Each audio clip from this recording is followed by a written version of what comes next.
മകരമാസമല്ലേ കാണും. അതല്ലപ്പാ, വേലയെടുത്ത് തിന്നാൻ തീരുമാനിച്ചപ്പോ മുതല് മനസ്സിനൊരു കുളിര്. ഇനി തൊമ്മനും മക്കൾക്കും തലചായ്ക്കാൻ ഒരു പുൽക്കൂടും കൂടി പണിയണം. പുൽക്കൂട്ടി പെറ്റുകിടക്കാൻ നിന്റെയൊക്കെ ഭാര്യമാരും തൊമ്മന് പീഡാനുഭവത്തിന്റെ നാളുകള് ഒടുക്ക കുരിശു മരണം. ഈ അപ്പൻ അല്ലേലും അങ്ങനെയാണ്. എന്തെങ്കിലും ഒരു നല്ല കാര്യം പറഞ്ഞ ഉടനെ കുടഞ്ഞ വർത്താനം പറഞ്ഞുകൊണ്ട് വരും. നീ പറഞ്ഞു വരുന്ന റൂട്ടൊക്കെ എനിക്ക് മനസ്സിലാവുന്നുണ്ട്. ദേ ഒരു കാര്യം പറഞ്ഞേക്കാം, നിങ്ങളല്ലാണ്ട് അപ്പനെ കള്ളു പിടിച്ചേരാൻ വേറെ ആരുമില്ലേ. പെണ്ണുങ്ങളെ വാക്കിട്ട് അപ്പനെ പുറംകാലിനടിക്കല്ലേ. ഒരു പെണ്ണ് വേണമെന്ന് നല്ല പ്രായത്തിൽ തോന്നിട്ടില്ല, പിന്നെയല്ലേ മൂക്കി പല്ല് വന്നപ്പോ. തോന്നിയിട്ടില്ലെങ്കിൽ നല്ല കാര്യം. എന്തായാലും എന്റെ മരണം വരെ എന്റെ ഇടത്തും പടുത്തും നിങ്ങൾ വേണം മക്കളെ. അപ്പന്റെ മുട്ടന്മാരാണ് നിങ്ങൾ. പുലിയാണാടാ. പുലി കുരക്കും.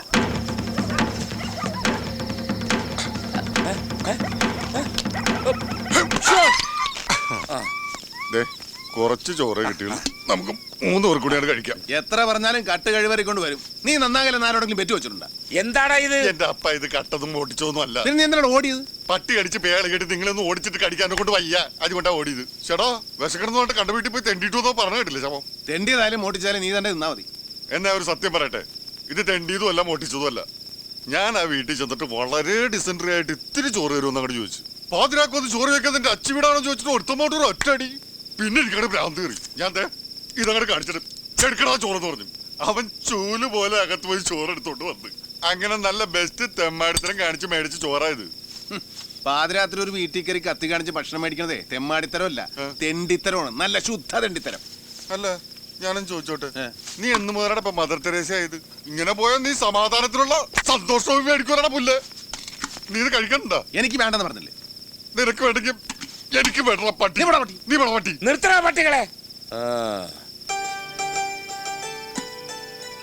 എല്ലേലും ഇത് 3 പേർക്ക് തികത്തില്ല. ഏതായാലും പൊന്നുമോനെ നീ കത്തി കാണിച്ച് ചോറ് മേടിച്ച്, എന്നാ ഇത്തിരി ചതാവിരി അച്ചാറും കൂടെ മേടിച്ചോട് പോരാൻ മേലായിരുന്നു. അല്ലെങ്കിൽ അപ്പന്റെ കാര്യം മാത്രമേ ഉള്ളൂ.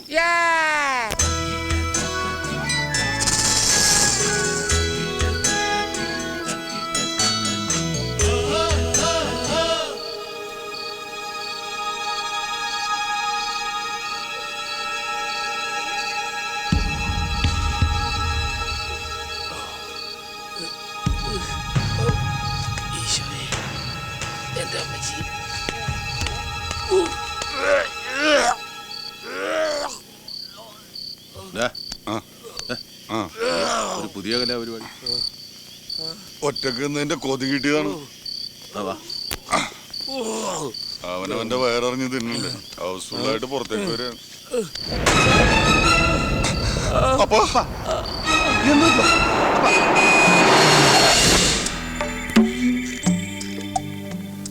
ഡോക്ടർ, എന്റെ മെഡിക്കൽ ജീവിതത്തിലെ ആദ്യത്തെ അനുഭവമായത്.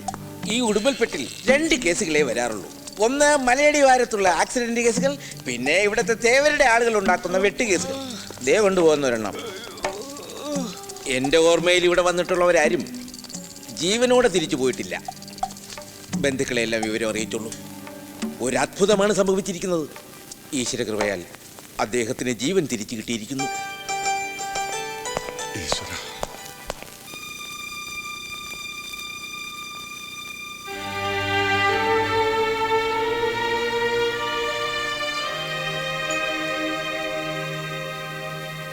അങ്ങനെ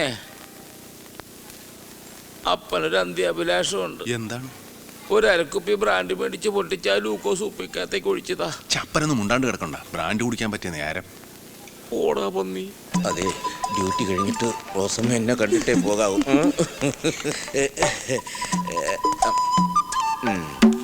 എങ്ങനെയുണ്ട് തൊമ്മൻ? വേറെ കുഴപ്പമൊന്നുമില്ല ഡാക്ടറെ. പിന്നെന്താ? പക്ഷെ മൂത്രം പോണില്ല.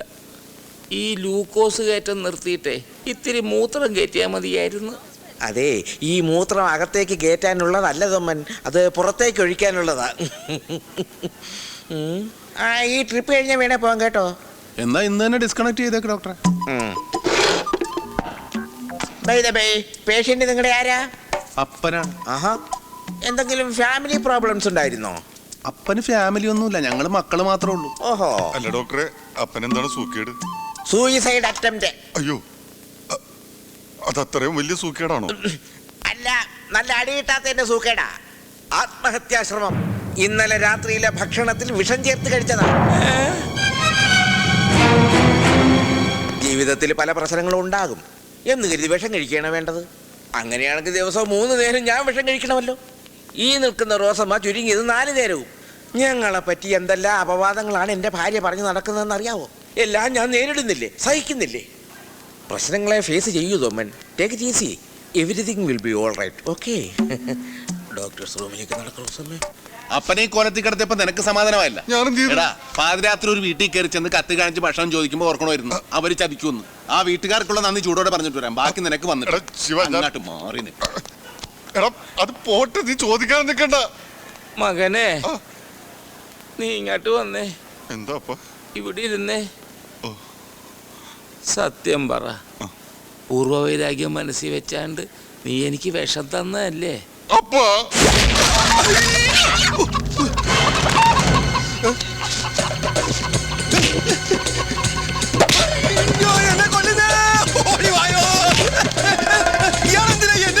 നിന്റെ വീട്ടിൽ വന്ന് ആരെങ്കിലും ഭക്ഷണം ചോദിച്ചാൽ നീ ചലിക്കുമല്ലോ. എന്റെ വീടോ? ഇത് എന്റെ വീടല്ല. നിന്റെ വീടല്ലേ? ഞാൻ ബ്ലോക്ക് ഓഫീസിൽ പുതിയ വിത്ത് വന്ന വിവരം പറയാമെന്നാണ്. അന്നാ തനിക്ക് ആദ്യമേ പറഞ്ഞുകൂടായിരുന്നു. അതെങ്ങനെ അടിക്കൊരു ഗ്യാപ്പ് തന്നെങ്കിലല്ലേ പറയാൻ പറ്റൂ. അപ്പൊ ഈ വീട്ടുകാരെവിടെയാണ്? എന്താ ഇയാളിതിലാ ഈ പാവത്തിനെ ഉപദ്രവിച്ചത്? ഓ, നിങ്ങൾക്കൊന്നും അറിഞ്ഞുകൂടല്ല. കണ്ടാ നല്ല കുടുംബക്കാർ അന്തസ്സുള്ളവര്. ആരെങ്കിലും വിശന്ന് വന്ന് ഭക്ഷണം ചോദിച്ചാ വിഷം കിടക്കേ കൊടുക്കുള്ളൂ. ഇയാൾ എന്തൊക്കെയാ പറയുന്നേ? ഇവിടെ ആരും ഭക്ഷണം ചോദിച്ചു വന്നിട്ടില്ല. നിങ്ങൾക്ക് വീട് മാറിപ്പോയതായിരിക്കും. വീട് മാറിപ്പോൻ ഇതെന്താ ലക്ഷം വീട് കോളനിയാ? ഇവിടെ പരിസരത്ത് വേറെ ഏത് വീടിരിക്കുന്നത്? വെറുതെ ആളെ പൊട്ടം കളിപ്പിക്കല്ലേ. അവന്റെ വീടുവായിക്ക് എന്തെങ്കിലും പറഞ്ഞെന്ന് വെച്ച് വിഷം കൊടുത്താണോ പകരം വീട്ടുന്നത്? ഞങ്ങൾ 3 പേരും ചത്തുകൊണ്ടാണ്. പാപ എന്റെ അപ്പൻ എന്തെങ്കിലും സംഭവിച്ചിരുന്നെങ്കിൽ ചവിട്ടി കൂട്ടിനെ ഞാൻ അത്രയും കൂടെ. നിങ്ങൾ ബഹളം ഉണ്ടാക്കണ്ട. എന്റെ മകള് പറഞ്ഞത് ശരിയാ.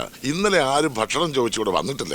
പക്ഷെ രാത്രിയില് അടുക്കള വാതിൽ തുറന്ന് ആരോ ഭക്ഷണം എടുത്തോണ്ട് പോയിട്ടുണ്ട്.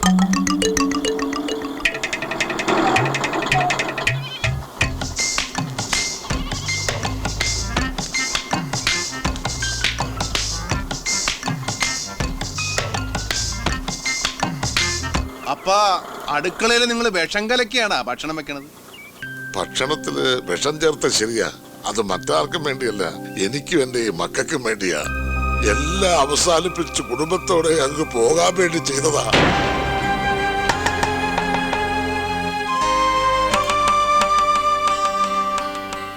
എന്റെ പണിക്കരിയേട്ടാ, എന്ത് അക്രമമാണ് നിങ്ങൾ ഈ കാണിച്ചത്? ഈ കുട്ടികളുടെ കാര്യമെങ്കിലും ഒന്ന് ഓർക്കണ്ടേ? പിന്നെ ഞാൻ എന്താ ചെയ്യേണ്ടത്? തേവരുടെ ആളുകളെ ഇന്നോ നാളെയും വന്ന് എന്നെയും മക്കളെയും ഇറക്കി വിടും. അതിനു മുമ്പ് ഇവിടെ കിടന്ന് തന്നെ ചാകണം തോന്നി. പെമ്മക്കളുമായി തെരുവ് കിടക്കുന്നതിനേക്കാൾ ഭേദം ഇതല്ലേ?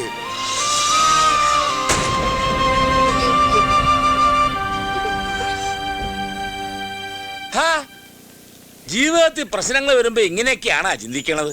ഞാനൊന്ന് ചോദിക്കട്ടെ, ഈ കൊടുങ്കാറ്റും സുനാമിയും വന്ന് എത്രത്തിന്റെ വീടും കൂടിയൊക്കെ നശിച്ചിരിക്കണ്. അവരൊക്കെ തന്നെത്താൻ ചെയ്യാൻ പോവാ? ഈ കുടുംബത്തിലുള്ളവർ ജീവിച്ചിരിക്കണമെന്നാ ഒടയതമ്പുരാന്റെ കൽപ്പന. അതുകൊണ്ട് ഇവിടെ വെച്ച് ഞങ്ങളുടെ ലോറി കേടാകാനും ഇവൻ ഇങ്ങനെയൊക്കെ ചെയ്യാൻ തോന്നിയത്.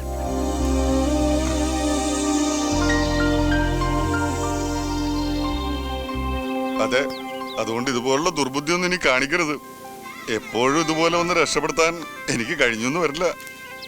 എടാ, ഒന്നിങ്ങോട്ട് വന്നേ. ജസ്റ്റ് വേണ്ട പറേ. എടാ, പെങ്കുച്ചു കൊള്ളാല്ലേ? നീ അപ്പന്റെ തലയിൽ തൊട്ട് സത്യം ചെയ്തില്ലടാ നീ മോട്ടിക്കലെന്ന്. പിന്നെ നീ ഇപ്പൊ എന്താ കാണിച്ചത്? എന്ത് 4 പേരുടെ ജീവൻ രക്ഷിച്ചത് തെറ്റായി പോയാ? അതല്ല. എന്തല്ല തെറ്റായി പോയി പറയടാ. നീ കുറച്ച് ചോറ് വിഷം കലക്കിത്താ, ഞാൻ അവരെ കൊണ്ട് തല്ലി തീറ്റിക്കാം. എന്താ വേണ്ടേ? വേണ്ടേന്ന് ഇയാൾക്ക് ഇത് തന്നെ പണിയാ. ഈശ്വരൻ തന്ന ജീവൻ എടുക്കുമ്പോ ഈശ്വരനോട് തന്നെ അനുവാദം ചോദിക്കണമെന്ന് തോന്നി. അവസാനമായി പൂജാമുറി കയറി ഒന്ന് പ്രാർത്ഥിച്ചു. പക്ഷെ എല്ലാം സഹിച്ചുകൊണ്ട് ജീവിച്ചിരിക്കാനാണ് ഈശ്വരന്റെ തീരുമാനം. അതുകൊണ്ട് ആ നിമിഷം അങ്ങനെയൊക്കെ സംഭവിച്ചത്. ഇനി ഇപ്പൊ എല്ലാം മനസ്സിൽ നിന്ന് അങ്ങോട്ട് കളഞ്ഞിട്ട് എന്ത് മലയിടിഞ്ഞ് വീണാലും എല്ലാം നേരിടാൻ അങ്ങോട്ട് തീരുമാനിക്കേ. അത്രേ ഉള്ളു കാര്യം. ശരിയാ, എല്ലാം നിങ്ങളോട് തുറന്നു പറഞ്ഞപ്പോ മനസ്സിന്റെ ഭാരമൊക്കെ അങ്ങ് കുറഞ്ഞു. നമ്മുടെ എല്ലാ പ്രശ്നങ്ങളും തീരും. അച്ഛൻ ധൈര്യമായിട്ടിരിക്കെ. മോള് പറഞ്ഞത് ശരിയാ. ഈശോ, ആശുപത്രി വെച്ച് വയറ് കഴുകിയത് കൊണ്ടേ എനിമി വയറിനകത്തൊരു എരിച്ചില്. മോള് ചെന്ന് ഇവർക്ക് കഴിക്കാൻ എന്തെങ്കിലും ഉണ്ടാക്ക്. അതെ അതെ, ഇത്തിരി അരിഭക്ഷണം ചെന്നാലേ വയറൊന്ന് നേരെയാകത്തുള്ളൂ. അല്ല, അവന്മാരെന്തിയേ? അല്ല ഭൈ, ഇവിടെ അടുത്ത് വല്ല വർക്ക്ഷോപ്പ് ഉണ്ടാ? ഓ അതങ്ങ് ടൗണിൽ പോണം. പിന്നെ ഇവിടുന്ന് 2 കിലോമീറ്റർ അകത്തോട്ട് ചെന്നാ ഒരുത്തനുണ്ട്. നമുക്കൊന്ന് പോയി നോക്കിയാലോ? പിന്നെന്താ, എന്നെ തല്ലിയിട്ടുള്ളവരൊക്കെ ഇപ്പൊ എന്റെ ഫ്രണ്ട്സാ. വാ ചങ്ങാതി നടക്ക്. എടാ അപ്പനെ നോക്കിക്കോണേ. ഓ പിന്നെ അപ്പം കാല് തെറ്റി കുളത്തി വീഴുവല്ല.